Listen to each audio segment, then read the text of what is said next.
नमस्कार साथियों, मैं प्रमोद उपाध्याय बाल विद्या मंदिर सीनियर सेकेंडरी स्कूल कत्रपुरा नागौर के ऑनलाइन एजुकेशन पोर्टल पर आपका हार्दिक स्वागत करता हूं। जैसा कि मैंने पिछले कई वीडियो में आपको हिंदी व्याकरण के बारे में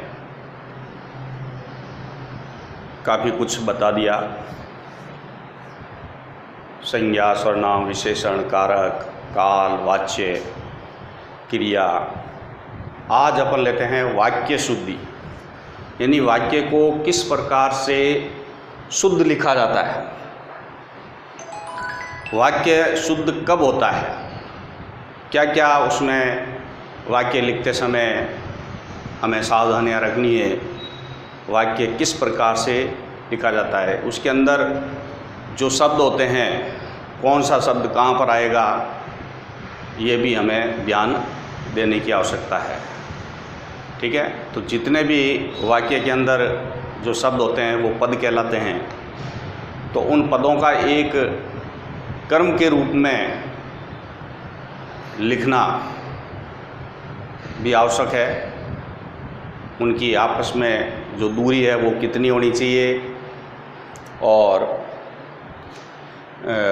वाक्य लिखते समय कितना वाक्य सार्थक है, इसका भी ध्यान देना ज़रूरी है। और वाक्य में जो कहाँ पर लिंग, वचन, कारक का उपयोग होगा, उसका भी ध्यान देना ज़रूरी है। तो इस तरीके से वाक्य जो शुद्धि होती है, वाक्य शुद्ध लिखना, वो किस तरीके से कौन कौन सी बातें हमें ध्यान रखनी चाहिए, उसके बारे में पहले चर्चा करते हैं। तो वाक्य शुद्धि,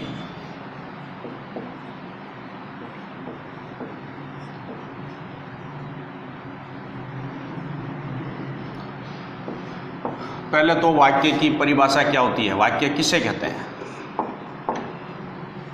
वाक्य किसे कहते हैं। तो वाक्य का मतलब होता है कि ऐसा पद समूह या शब्द समूह जिसको बोलने या लिखने या सुनने में सार्थक लगता है, यानी उसका अर्थ पूरा प्रकट होता है, तो वह वाक्य कहलाता है। दूसरे शब्दों में इसकी परिभाषा हम इस प्रकार लिख सकते हैं कि सार्थक और व्यवस्थित शब्दों का वह समूह, सार्थक व व्यवस्थित, सार्थक और व्यवस्थित शब्दों का वह समूह,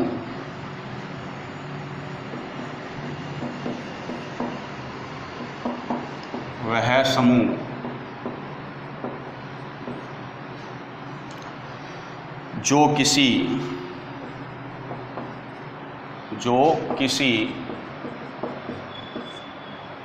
किसी भाव या विचार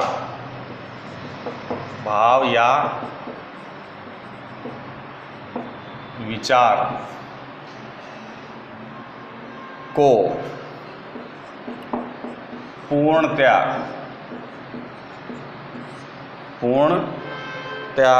व्यक्त करता है,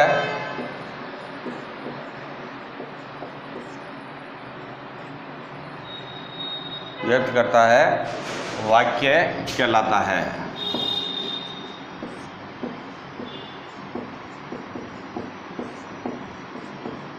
ठीक है, यानी सार्थक और व्यवस्थित शब्दों का वह समूह,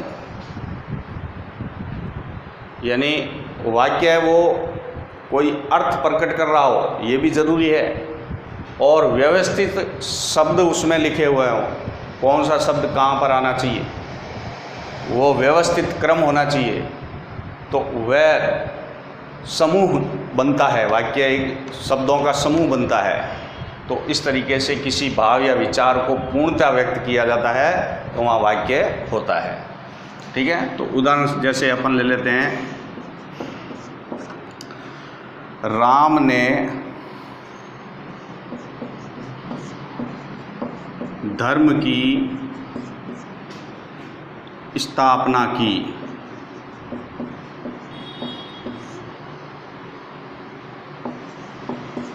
ये वाक्य, राम ने धर्म की स्थापना की, तो ये क्या है, ये सार्थक वाक्य हो गया, यानी इसमें अर्थ निकल रहा है, ठीक है। और व्यवस्थित क्रम है, यानी ये शब्द यहाँ होना चाहिए, ये यहाँ, इस तरीके से ये व्यवस्थित क्रम होता है। यानी सबसे पहले कर्ता, फिर क्रिया, लास्ट में क्रिया, कर्ता, कर्म, जो भी अन्य शब्द हैं वो बीच में आते हैं। तो इस तरीके से एक व्यवस्थित रूप में शब्द समूह को जब रखा जाता है तो वह वाक्य कहलाता है।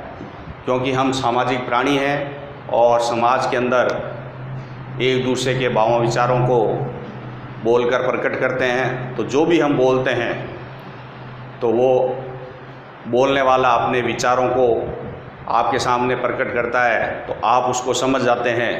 तो इसका मतलब है वो जो भी वाक्य बोला वो अर्थपूर्ण है, ठीक है, व्यवस्थित है, इसीलिए आप उसको समझ जाते हैं। तो इस तरीके से अगर मैं यहाँ लिख दूँ स्थापना, पहले लिख दूँ, फिर राम लिख दूँ, फिर धर्म लिख दूँ, ने लिख दूँ और फिर की लिख दूँ, तो ये वाक्य क्या होगा, गलत होगा और अगले के समझ में भी नहीं आएगा, क्योंकि इसमें कोई अर्थ या सार्थकता सिद्ध नहीं हो रही है। फिर स्थापना राम धर्म ने की, तो ये कोई वाक्य नहीं बनता है। वाक्य तभी बनेगा जब उसमें कोई सार्थकता होगी और व्यवस्थित शब्दों का समूह होगा, ठीक है। निकटता की जो दूरी है इसका भी ध्यान रखना पड़ेगा। अगर इसी चीज़ को मैं ऐसे लिख दूं, राम ने धर्म की स्थापना, तो ये बीच में जो इतना गैप है ये भी वाक्य की शुद्धि नहीं होती है, ये अशुद्ध वाक्य होता है। क्योंकि निकटता भी उस हिसाब से होनी चाहिए जितनी वाक्य के अंदर शब्द समूह में रखनी होती है, ठीक है, तभी वो सार्थक वाक्य होता है। अब इसमें जो कुछ वाक्य के तत्व हैं उनके बारे में मैं बताता हूँ कि क्या क्या तत्व होते हैं। उन तत्वों के आधार पर वाक्य को लिखा जाता है। तो वाक्य के तत्व, वाक्य के तत्वों में पहले तो आता है सार्थकता। सबसे पहली चीज़ है कि वाक्य में सार्थकता होना आवश्यक है।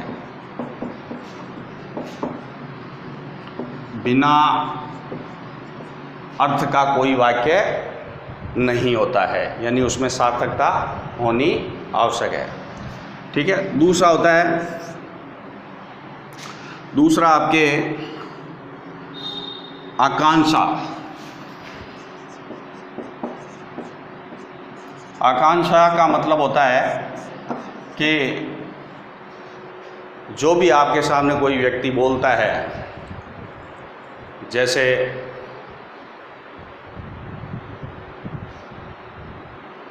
दिन में काम करते हैं। अब आपके सामने किसी ने ये बोल दिया कि दिन में काम करते हैं, तो आपको अगले शब्द की सुनने की इच्छा होगी, यानी अगला शब्द सुनने के लिए आप इच्छुक होंगे कि अगला शब्द क्या आएगा, तभी वो सार्थक वाक्य बनेगा कि दिन में काम करते हैं। तो दिन में काम करते हैं, कौन करते हैं, इसका उत्तर अगर अगले को बता दिया जाए कि लोग दिन में काम करते हैं, तो इससे आपको क्या है, ये वाक्य का अर्थ मालूम पड़ जाएगा कि दिन में काम करते हैं। तो आपके मन में विचार आएगा कि कौन लोग काम करते हैं। तो लोग दिन में काम करते हैं, सभी लोग दिन में काम करते हैं। तो ये सुनने के लिए एक उत्कंठा रहती है सुनने वाले को बोलने वाले की तरफ से। ठीक है। तो इस तरीके से ये आकांक्षा हमारे मन के अंदर होती है, तभी वो वाक्य सार्थक होता है। ठीक है।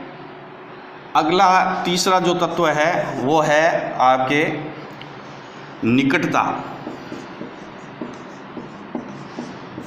जो भी हम वाक्य लिखते हैं, अभी मैंने बताया था, जो भी हम वाक्य लिखते हैं उसमें शब्दों के बीच में दूरी जो होती है, जैसे दिन और मैं काम करते हैं,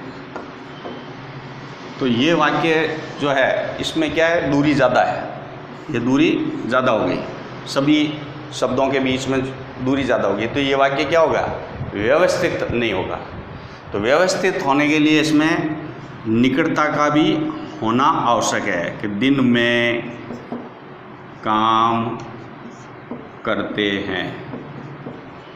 तो इस तरीके से ये जब निकटता शब्दों की आपस में बराबर होती है तो वो एक व्यवस्थित क्रम होता है।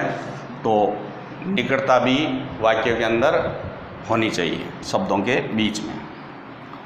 तीसरा जो तत्व आता है, चौथा है अन्वय।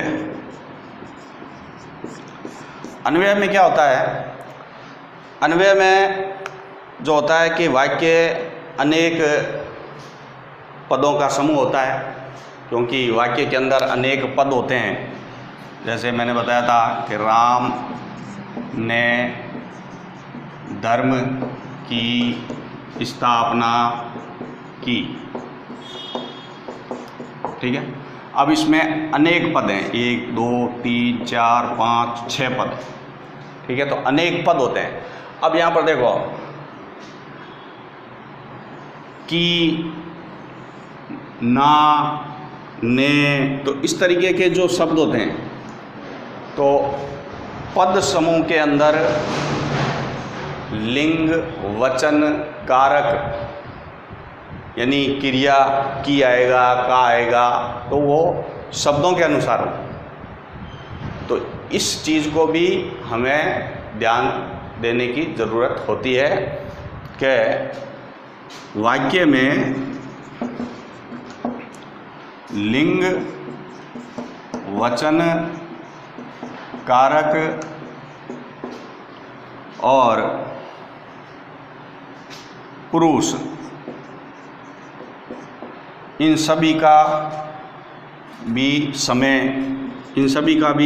सामंजस्य बैठाना पड़ता है वाक्य के अंदर। अगर लिंग, वचन, कारक, पुरुष और समय का अगर वाक्य के अंदर सामंजस्य नहीं बैठा हुआ है सभी शब्दों के बीच में, तो वो वाक्य अर्थपूर्ण नहीं होगा। जैसे मैंने ये लिखा, राम ने धर्म की स्थापना की, तो राम को लिख दिया मैंने, धर्म का लिख दिया, स्थापना किया लिख दिया मैंने। तो क्या ये वाक्य अर्थपूर्ण है? क्योंकि राम को क्या लिखना है, राम को यानी राम के साथ में क्या आना चाहिए, ने आना चाहिए। राम ने, धर्म का नहीं आएगा, की आएगा। तो ये वचन, लिंग, कारक के आधार पर स्थापना की नहीं होगा, क्या नहीं होगा, स्थापना किया थोड़ी होता है, की होगा, स्थापना की, क्योंकि स्थापना क्या है, स्त्रीलिंग है। तो इस तरीके से क्रिया भी स्त्रीलिंग होगी। तो इस तरीके से शब्दों के बीच में जो सामंजस्य बैठाना पड़ता है, तभी वो वाक्य सार्थक होगा और व्यवस्थित क्रम में होगा। तो ये 4 बातें होती हैं वाक्य के अंदर, तत्वों के। ये वाक्य के जो तत्व हैं, इन चारों बातों का होना आवश्यक है, तभी वो वाक्य शुद्ध बनेगा। ठीक है। तो इस तरीके से ये वाक्य शुद्ध लिखे जाते हैं। अब मैं आपको बताता हूँ कि वाक्य में कितने भाग होते हैं। वाक्य के भाग, वाक्य के 2 भाग होते हैं। 2 भाग होते हैं। एक तो होता है उद्देश्य,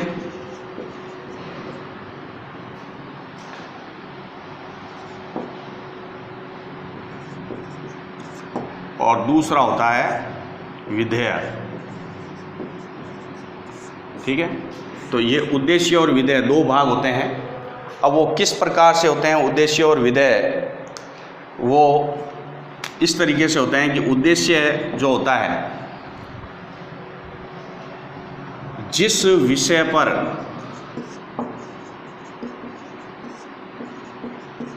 कुछ कहा जाता है,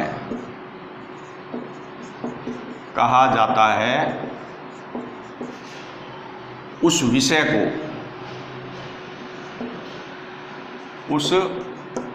विषय को या जिसके बारे में कुछ कहा जाता है, विषय या बारे में, जिसके बारे में, यहाँ मैं लिख देता हूँ कि जिस विषय पर कुछ कहा जाता है या जिसके बारे में कुछ कहा जाता है, उस को उद्देश्य कहा जाता है, उद्देश्य कहते हैं। और विधेय क्या होता है कि उद्देश्य के बारे में जो कुछ कहा जाए, उद्देश्य के बारे में, जैसे राम पाठशाला जाता है, राम पाठशाला जाता है।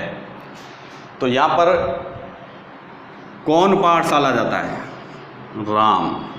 तो राम के बारे में यहाँ पर चर्चा हो रही है, तो राम के विषय में ये पाठशाला जाता है कहा गया है।